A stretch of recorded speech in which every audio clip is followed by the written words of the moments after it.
This ain't your first rodeo. You know what is expected of you. We know what is expected of us when we step on the field, but you know what is expected of you in those stands. You need to be able to feel the energy, to be able to cut it with a knife. You need to be able to walk into that stadium and know you in a special place. Not because the place itself, but because of the people in the place.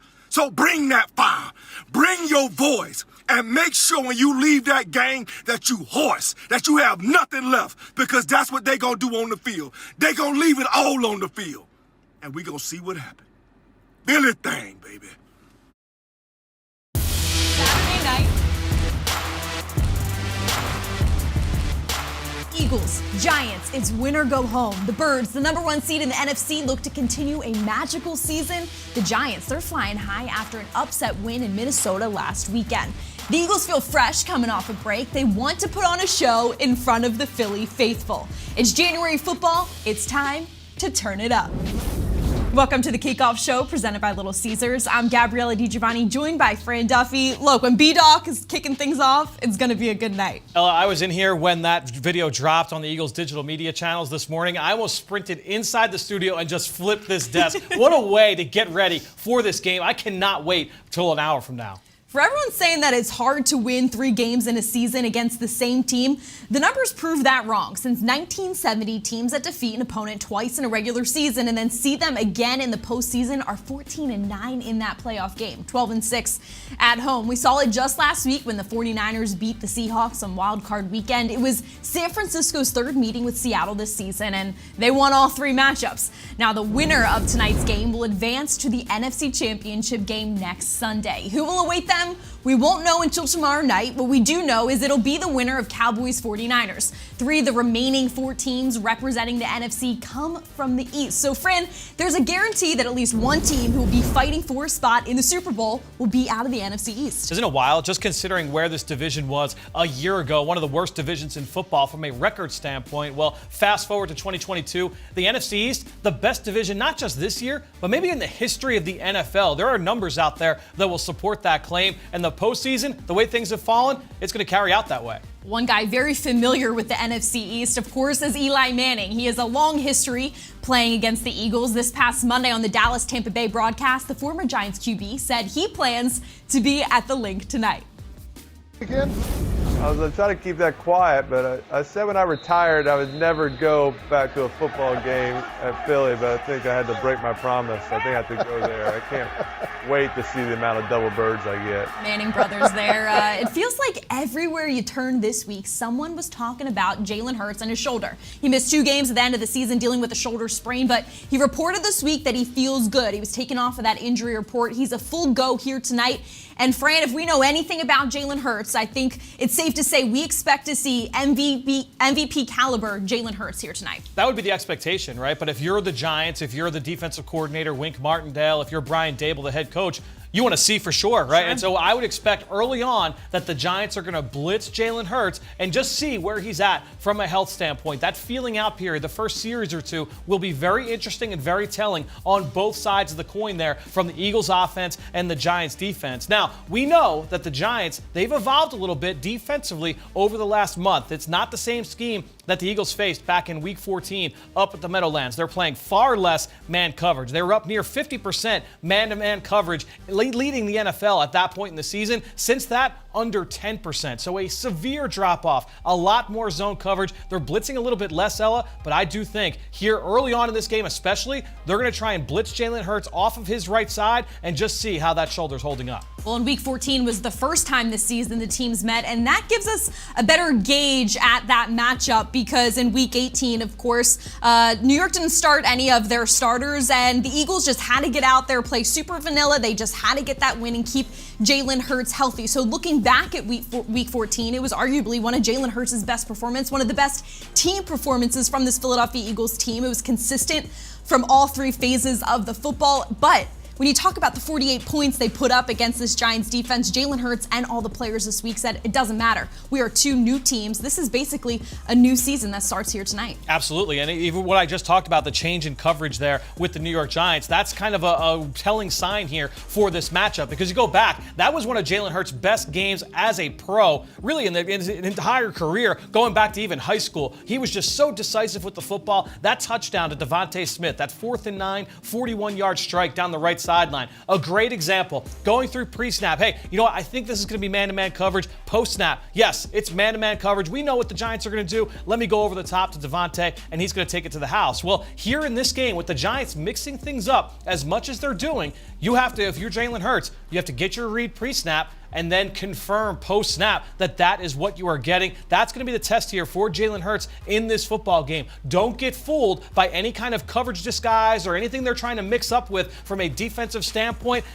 We know that the Eagles, they've done such a great job of protecting the football. Jalen's only thrown a couple of interceptions here this season. He needs to continue that trend here tonight. On this week's episode of Unscripted, we got a glimpse of Jalen Hurts addressing the team in a meeting.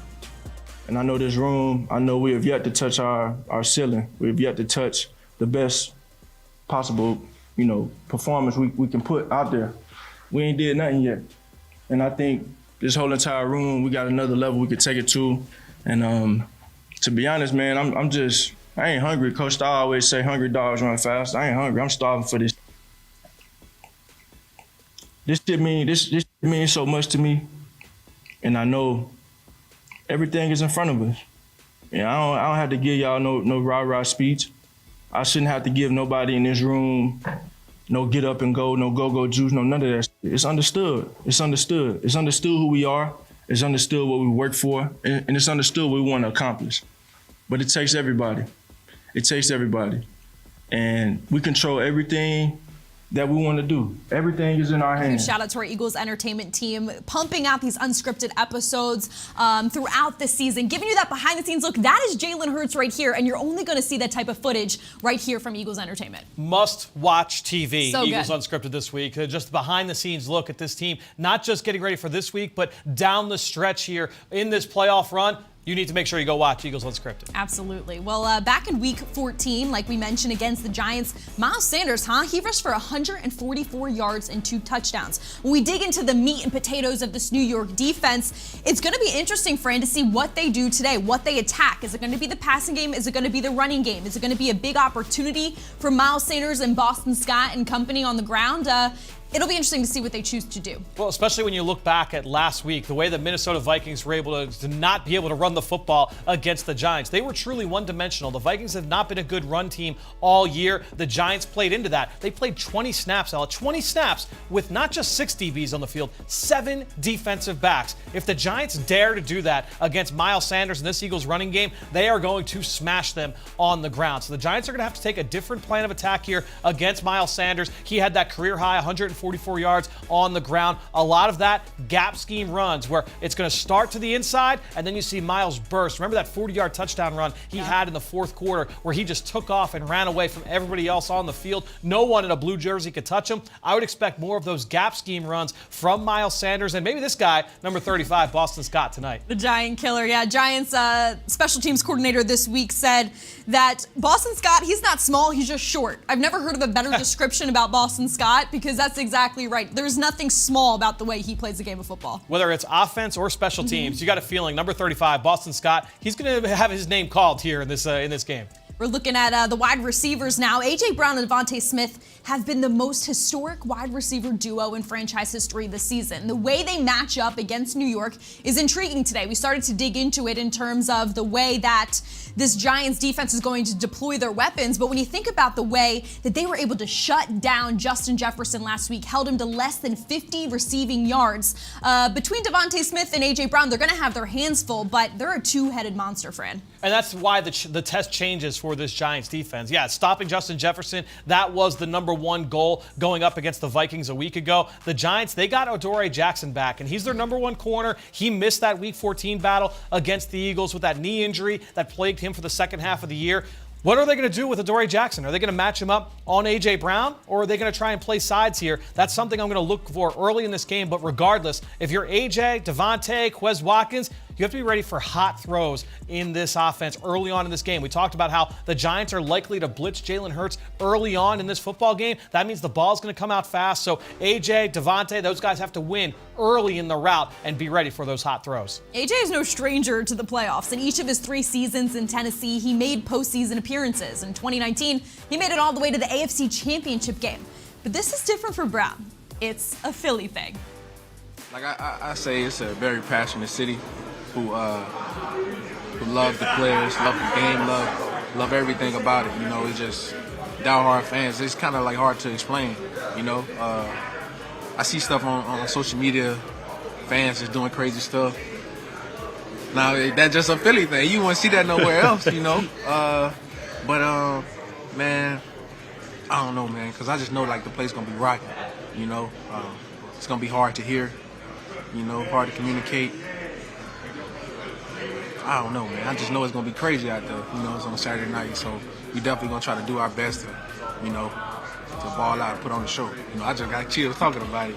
You know, but man, I'm excited, man. You know, these are the opportunities that you live for. You know, and I'm definitely gonna put my hard hat on. Although Dallas Goedert now missed 5 games due to injury this season, he's still ranked 2nd among all tight ends in the league in yards per reception, and then finished 3rd in yards after the catch and in 20-plus yard receptions. So for Eagles fans, I want you to circle Dallas Goedert today, because although the New York Giants were able to shut down Justin Jefferson this week, it was the tight end position that thrived for Minnesota. TJ Hawkinson had over 120 receiving yards, so it could be a big opportunity for Dallas here today. A little bit of trivia for our viewers out there. All right. If you had to guess, second half of the season, which team has been the worst at defending tight ends in the NFL from a completion percentage standpoint, Ella? I'm going to go with New York. It would be the New York Giants, just under 80% completion when targeting tight ends. Opposing offenses have been able to feast. That doesn't even include last week's performance by TJ Hawkinson from the Vikings, over 100 yards against this Giants defense. I think Dallas Goedert is going to be a big part of this game plan, and we know he can attack all 3 levels of the field. The Eagles love to use him in a multitude of ways. They're coming off the bye week. I'm sure they were in the lab figuring out lots of different ways to get number 88 the football. As we bring these offensive starters here now, most important to note, right tackle Lane Johnson is starting tonight. He suffered that groin injury on Christmas Eve down in Dallas, and it's been a long road for him. We are well aware that he will be playing with this injury throughout the playoffs. Jack Driscoll did an excellent job standing in for him the past few games, but it is good to see that Lane Johnson will be back out there, but the Giants know he is playing hurt. And he'll be going up against a guy that is also a little bit banged up as well in Azeez Ojulari, the second-round pick from a year ago. He's been very productive when healthy. The injury bug has bit him over the course of these 2 years, but he has been a disruptive player off the edge. That's one matchup to watch, but Ella, when this offensive line going up against the Giants D-line, there is no shortage of matchups because Jason Kelce, he's going to have his hands full with Dexter Lawrence. Dexter Lawrence is the best player on that defense. He's the best player on that team right now. He is a game wrecker. So all of those guys, Jason Kelce, Isaac Seumalo, Landon Dickerson, they have got to handle Dexter Lawrence. That's a huge matchup. Leonard Williams, the guy next to Lawrence on the inside, he had like 5, 6, 7 pressures last week against Minnesota. He didn't play against the Eagles in Week 14. You got to handle Leonard Williams, a former top 10 pick. And on the other side, their rookie first-round pick, another top 10 pick here for the Giants defense. Kayvon Thibodeau against Jordan Mailata. That was a battle that worked in both ways back in Week 14. Both guys had their share of wins. The Eagles have to make sure they win this battle in the trenches against Lawrence and Williams, Ojulari, Thibodeau. It's going to be a battle of heavyweights in the trenches in this game. Sure is. Well, Lane Johnson and Jason Kelce were 2 of 6 Eagles named All-Pros this season. Of course, Jason Kelce, Lane Johnson named first-team All-Pro, and then Haason Reddick, A.J. Brown, Jalen Hurts, and James Bradbury named to the second-team All-Pro.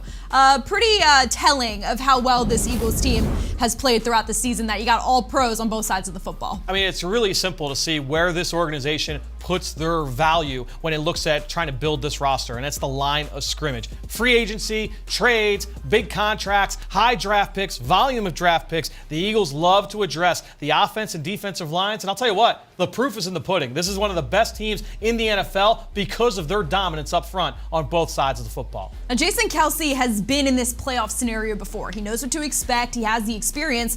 He shared with us this week his message to his younger teammates. You got to just go out there and play and do your job and do what's gotten you into to that moment, right? There's going to be a natural pickup of intensity. There's going to be a natural, atmosphere that's going to heighten all of your senses on game day. But you don't want to allow that situation to force you to do things that are uncharacteristic. We have a lot of really, really good players in here that are playing some of their best ball in their careers. Some young players who are playing incredible for us. And, the playoffs are no different. You go out there, you do your job, and if you do everything with aggression, you attack your job, your assignment with aggression, and you're within the confines of where you're supposed to be, when the play's there, you'll make the play. Jonathan Gannon's defense finished the regular season ranked number 2 in the league. I mean, they got some dirty boys on that defense, Fran. And the New York Giants, they know what they're up against here tonight. Now, when you talk to the defenders this week and you talk to Jonathan Gannon, they said, look, Daniel Jones, the way he has grown this year, the way that this coaching staff has really opened things up for him, has allowed the offense to be unique because they can tap into Jones's skill set. So the Eagles defense knows what they're up against, but there's no denying that they are one of the best defenses in the NFL. Yeah, I mean, the Eagles, again, the proof is in the pudding there. They have played so well throughout the course of this season. But the Giants, they also have earned the right to be confident going into this matchup. That game last week against Minnesota, one of the best offensive performances in the NFL this season. So I think when you look at their blueprint, their template, what they want to be, they're going to run the ball. They're going to play off play action. Daniel Jones, one of the best play action quarterbacks in football, especially on those rollouts where he does the play action fake and gets rolling to his right or left. No quarterback in the league has accounted for more first downs off play action rollouts. That's as both a runner and as a passer than Daniel Jones. And I would expect a lot of those plays in this football game. Just so happens, Ella, the Eagles, the number 1 play action defense in football. So that really sets up a good versus good matchup here in this football game. The Eagles have got to get off the field on third down because the Giants, again, that blueprint, that is something that the Washington Commanders were able to do at a really high level against the Eagles on Monday Night Football in the middle of the season when they came here to Lincoln Financial Field and got a win. So they will try and mimic that. The Eagles, they've got to stop the run, limit Daniel Jones as a runner, get into third and long, get off the field on third down. They do that, they win this game going away. This defensive line, they sacked Daniel Jones 7 times back in week 14. Now, you got to consider what he did last week with his legs. He carried the ball 17 times for 78 yards. So, although they had success at getting to the quarterback in week 14, when he takes off, that's when he presents more of a challenge. How can this defensive line shift their focus to stop Daniel Jones and gaining yards down the field? I thought Ike Reese did an outstanding job this week of breaking this exact thing down on Eagles game plan, where you've got to rush with your eyes. You have to understand your plan of attack against a mobile quarterback like Daniel Jones. And back in week 14, Daniel Jones just scrambled for 8 yards in that game. That was one of the lowest outputs of the season. That with the 7 sacks included, that's how you defend a guy like Daniel Jones. So it's going to be on everybody up front. We've seen the Eagles mix things up from a spy standpoint. We've seen them use safeties and nickel corners and linebackers. They'll drop linemen into coverage. They do all different kinds of things to account for scrambling quarterbacks,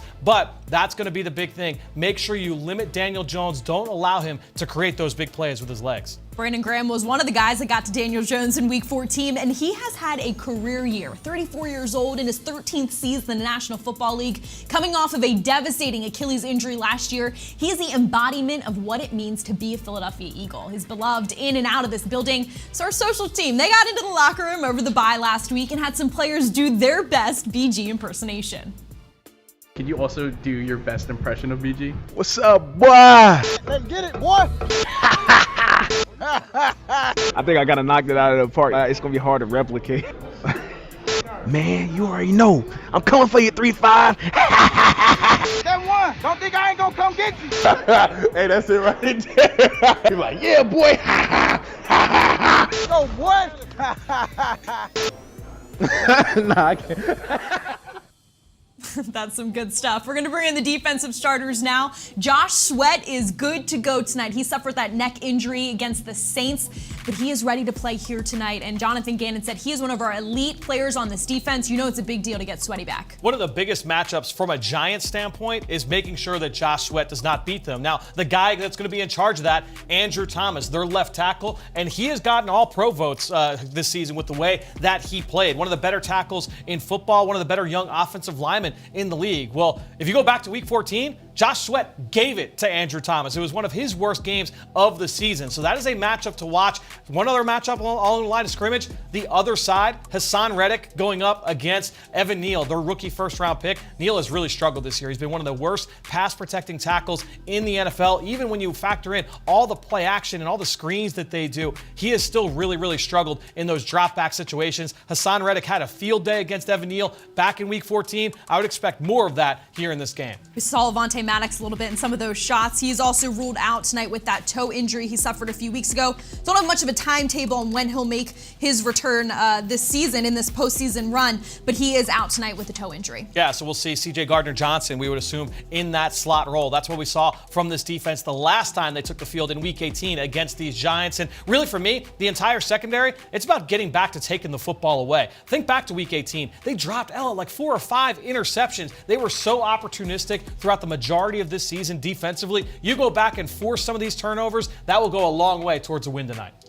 It's been the Darius Slay and James Bradbury show in 2022. Giants wide receivers, they don't pose much of a threat to the Eagles defense. They've all combined for just 10 receiving touchdowns this season. So what can we expect from the DBs as a whole to really disrupt this game tonight? Well, you got to do your job, and that means that you don't want to get too aggressive. We talked about how the Giants, they don't want to push the ball down the field. It's a lot of play action, get the ball out fast, but they're going to throw a double move or two at this Eagles secondary. Those guys on the outside, they've got to be ready for it. And the linebacking role in today's game plan is where I'm going to be watching the threat of Daniel Jones and Saquon Barkley. We put a lot of pressure on the middle of the field. And you think about Daniel Jones, he doesn't give that downfield threat, right? They really live within the short passes. Yep. And that's where the linebackers are going to come up huge. I said that stat earlier. Number 1 team, number 1 defense in the league against play action, this Eagles defense. And a big reason why, TJ Edwards, Kaiser White, you take the safeties, Marcus Epps, CJ Gardner-Johnson, Reed Blankenship, everybody does a great job of just watching your guys you're responsible for in coverage. Zenard Wilson was on Eagles game plan this week, breaking down all their zone coverage concepts. All those guys, they are all tied together. They do a great job against play action. Again, that's going to be a big battle to watch tonight. In just a little bit, we are going to head over to Lincoln Financial Field. Eagles Insider Dave Spadaro will join us. But before we get there, what are your 3 things to watch tonight, Fran? Well, we're going to go back to a big thing that I've said at the very top is that this team has got to start fast. And look, there's a micro way to look at that and a macro way. Big picture, yeah, start fast, score a bunch of points. They jumped out to a 24-0 lead at the top of that game in Week 14, and then they were able to run for 200 yards in the second half. That's a great blueprint. Pass early to score, run late to win. Then you look at it in a micro sense, just drive to drive. If the Eagles, especially defensively, can keep the Giants behind the sticks, that'll do wonders for what they can do on third down. The defense was outstanding on the most important down in football. That is something to watch here in this game. And then also, I think you want to make sure that you keep Daniel Jones limited in the pocket. Jalen Hurts on the other side. You want to also be sure that you are checking what you're seeing post-snap. We talked about the importance of that earlier. And then Dexter Lawrence, the big guy in the middle for the Giants, they got to shut him down. Don't let him beat you. He was a game wrecker last week. All right, well, with that, we are going to head over to Lincoln Financial Field where Eagles insider Dave Spadaro joins us live. Dave, what can the offense do to get into a rhythm early and dictate the Giants' defense tonight? Yeah, Ella, it's so important because this crowd they've been in the building all day, like early. It's been packed down in South Philly. Great energy. You got to keep the fans into it. And I think for the offense, get into a rhythm early, maybe run a little tempo. Look for Jalen Hurts possibly to take off and run. I think that would really energize the crowd and this offense and answer a lot of questions. And then, I honestly look for the Eagles to really try to chew up the Giants with some of those crossing routes that have been so successful. A.J. Brown's been a beast crossing. I think Dallas Goedert, as you guys have talked about, certainly has to be a big factor in this game.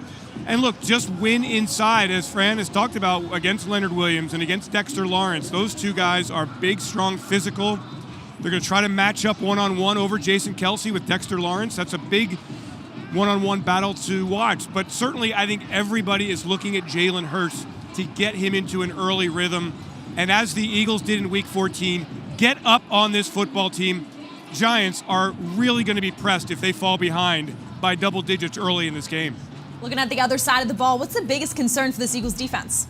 I spent a lot of time talking to some of the defensive line players about the Giants and the challenges that this offense presents. We spoke about it this week in the locker room, and Josh Sweat in particular told me, that when you play a quarterback who bootlegs so much, it's exhausting. You're going to have to sprint out to the bootleg knowing that he's going to throw a pass over your head. But the key is to keep Daniel Jones from running the football as he did last week, setting an NFL record for most rushing yards in a playoff game by a quarterback. Eagles did a great job of it at MetLife Stadium. Jones had 4 carries, 26 yards. They can overwhelm the Giants at the line of scrimmage with this pass rush. I look for them to do that. And then, of course, you can't let Saquon Barkley run on first down, run on second down, set up that 3rd and short. This crowd cannot stand. They are the one thing that Eagles fans are most worried about tonight is seeing a repeat of what the Saints did to the Eagles back in Week 17. Run, 3rd and short, convert, keep the drive alive, start the game with a 75-yard, 8.5-minute drive. Eagles cannot allow that to happen. Otherwise, they match up very well against the Giants offense. Dave, before I let you go, I feel like we've been waiting forever for this game here tonight. Talk to me. You got some playoff football in Philly. What's it feel like over there? Yeah, it's really great, Ella. I mean, actually, I will tell you that it is as crowded on the field, in the stands. The ticket count, the highest it's been in years. I mean, there is electricity. There's been a great vibe all season here at Lincoln Financial Field, but tonight it is a totally different feeling. These fans are ready to go, ready to deliver, just like in 2017, where they stood up the entire time. I expect the same home field advantage tonight. That clearly benefits the Philadelphia Eagles. It's been a great pregame atmosphere. Good stuff, good stuff. That was your Eagles Insider Dave Spadaro live from Lincoln Financial Field. You can see both Dave and I were rocking our It's a Philly Thing merch, which you can purchase at the Eagles Pro Shop. It's a Philly Thing has been the slogan adopted for the Eagles playoff run, so we asked fans to share what it means to them. They took to social media, let us know their thoughts. Here are some thoughts kind of scrolling through on your screens here. Fran, what does It's a Philly Thing mean to you? Well, to me, it's just the community that is around this football team and this city and everybody outside the city. You know, you go into Wawa and you hear "Go Birds." You get a sandwich delivery. It's go, Fly Eagles Fly. Everybody. It doesn't matter what time of year. It's a playoff Saturday here in Philadelphia, but it could be the middle of April and you got Eagles chants breaking out across the street at baseball games. I think at the end of the day, that is what this city is all about. That is what this team is all about. I'm just going to say, if you've never put on a T.O. jersey and some eye black to go to grade school for a pep rally, you just don't get it. I think both of us might have done that at some point. I probably had like some green ribbon in my hair as well and some special braids for the day. But, I missed that. That's how you know it's a Philly thing. Well, of course, we had to check in with players, too. Here's what It's a Philly Thing means to them, presented by Ponley Hockey. What's a Philly Thing mean to you? Whole city's in it together. It's something like nowhere else. Tough, gritty, lovable fans. It's the city of brotherly love for sure, and they definitely give you that tough love. The Philly thing is just kind of what this team is all about: overcoming, beating all odds, and doing it with a little bit of swagger. You got players like just gonna play their heart out, give it all they got. They got our backs, we got their backs, and can't wait to get it done.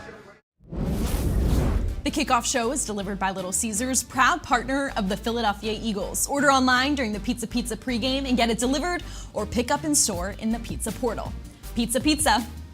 Now, one guy who loves Little Caesars, that's Jake Elliott, your kicker right here. He has some Little Caesars bling around his neck. Fred, you know his pregame ritual, he eats a slice of pizza before every game? I did not know that.